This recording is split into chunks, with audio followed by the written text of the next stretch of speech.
भाग्य विधाता बनके, जय तु जीवन हम सबके, चमके भाग्य विधाता बनके।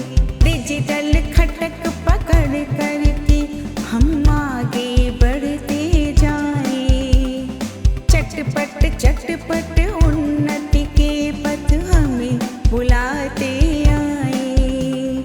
जय तु जीवन हम सबके, चमके भाग्य विधाता बनके।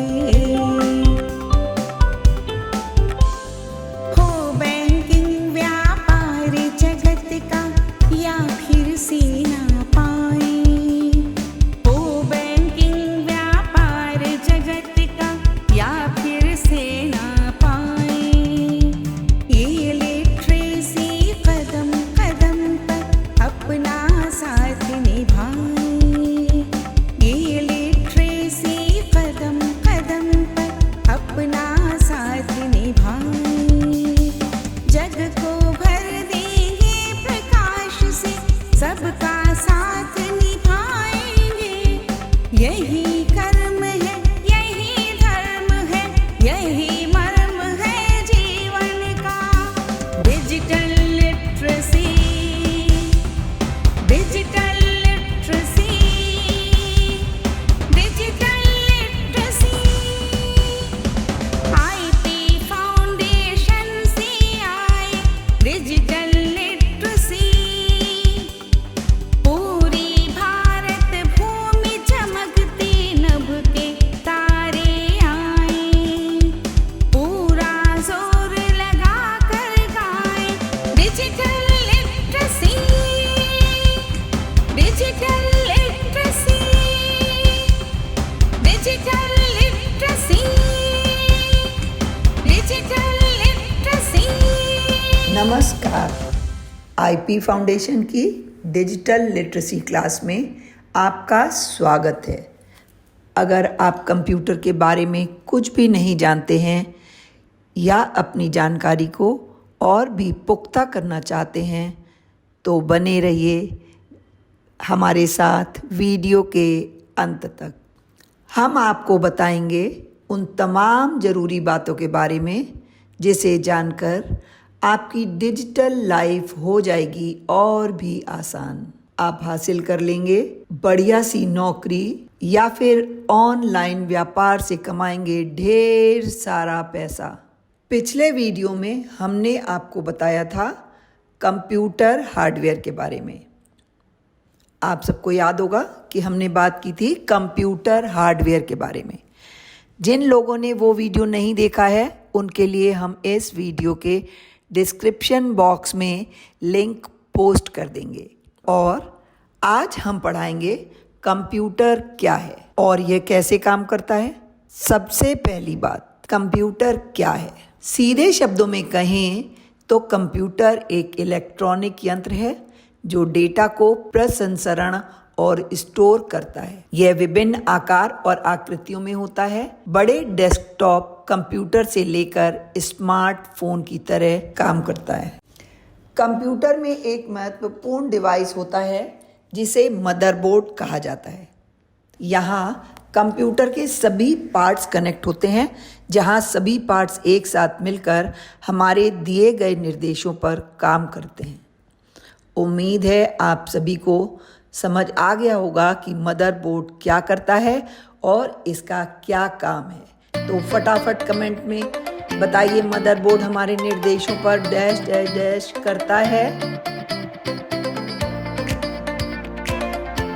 कमेंट आने लगे हैं। आपको याद होगा पिछले वीडियो में हमने बताया था कि CPU को कंप्यूटर का दिमाग भी कहते हैं। आज हम उसी के बारे में बात करेंगे।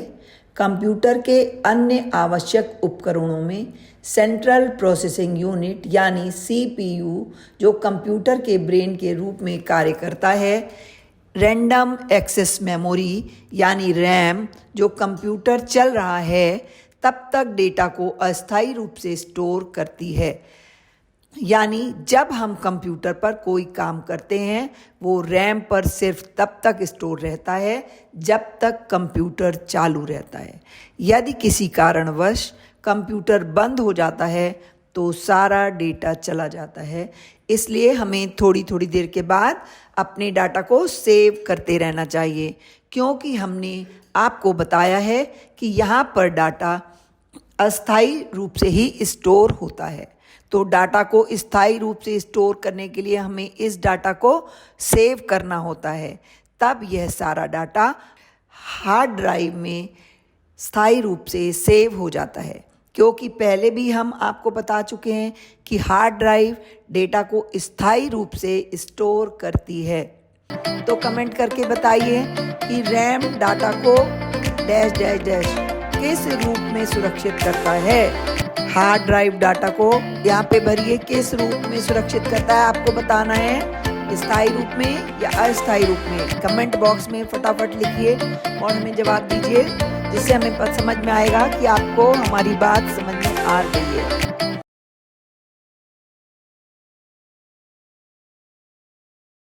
जब आप कंप्यूटर को चालू करते हैं तो यह बूट करने की प्रक्रिया में जाता है। किसी भी कंप्यूटर को काम करने के लिए एक ऑपरेटिंग सिस्टम की ज़रूरत होती है और ये ऑपरेटिंग सिस्टम है विंडोज़ और मैक। किसी भी कंप्यूटर पर काम करने के लिए सबसे पहले हमें इस ऑपरेटिंग सिस्टम को कंप्यूटर की हार्ड डिस्क पर लोड करना होता है। उसके बाद जब हम कंप्यूटर को ऑन करते हैं तब कंप्यूटर के शुरू होने की प्रक्रिया को बूट होना कहते हैं।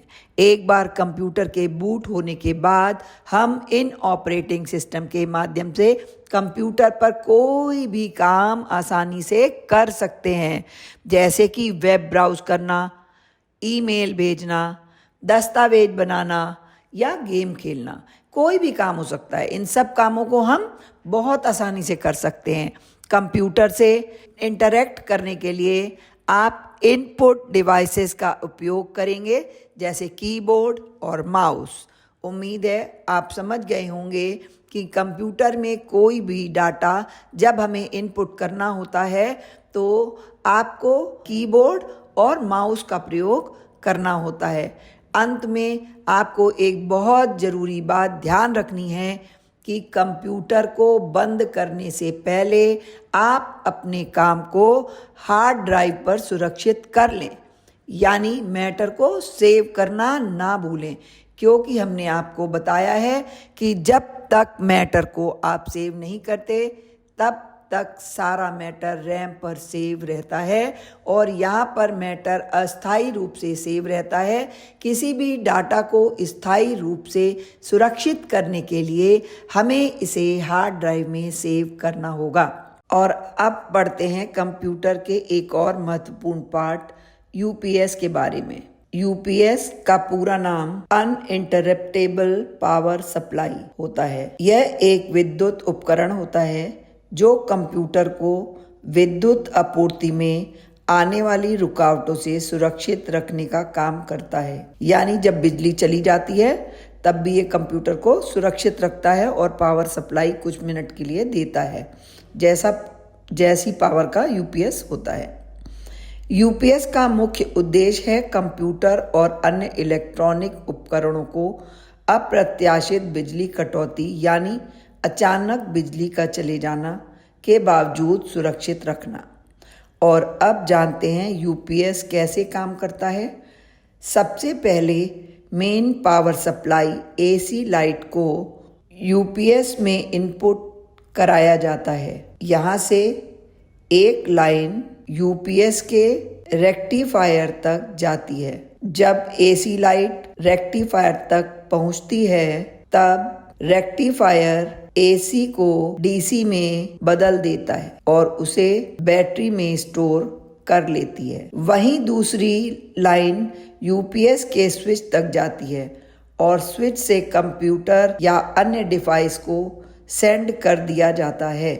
जब तक मेन पावर सप्लाई फेल नहीं होता है तब तक यूपीएस से जुड़े डिवाइस को इसी लाइन से पावर सप्लाई किया जाता है। जैसे ही यूपीएस को मेन पावर सप्लाई फेल का पता चलता है तब यूपीएस के अंदर लगे स्विच मार्ग को बदल देता है और बैटरी से पावर सप्लाई देना शुरू कर देता है। यूपीएस हमारे लिए क्यों जरूरी है, ये भी जान लेना बहुत जरूरी है। यूपीएस हमारे लिए बहुत जरूरी है क्योंकि यह विद्युत कटौती के समय डेटा लॉस और उपकरण को इलेक्ट्रॉनिक फॉल्ट से बचाता है। यूपीएस विद्युत संचालन में स्थिरता प्रदान करता है। एक सबसे महत्वपूर्ण बात ये कि जब आपके कंप्यूटर में यूपीएस लगा होता है तब अचानक बिजली के चले जाने पर भी आपका कंप्यूटर बंद नहीं होता है। इसके दो फायदे हैं। एक, आपका कंप्यूटर अचानक बंद होने से खराब होने से बच जाता है, क्योंकि अचानक बिजली चली जाए और बीच में कंप्यूटर बंद हो जाए तो बिजली का जो झटके लगते हैं और वैसे भी करप्ट भी हो जाता है, तो कंप्यूटर खराब हो सकता है, उससे बचत होती है।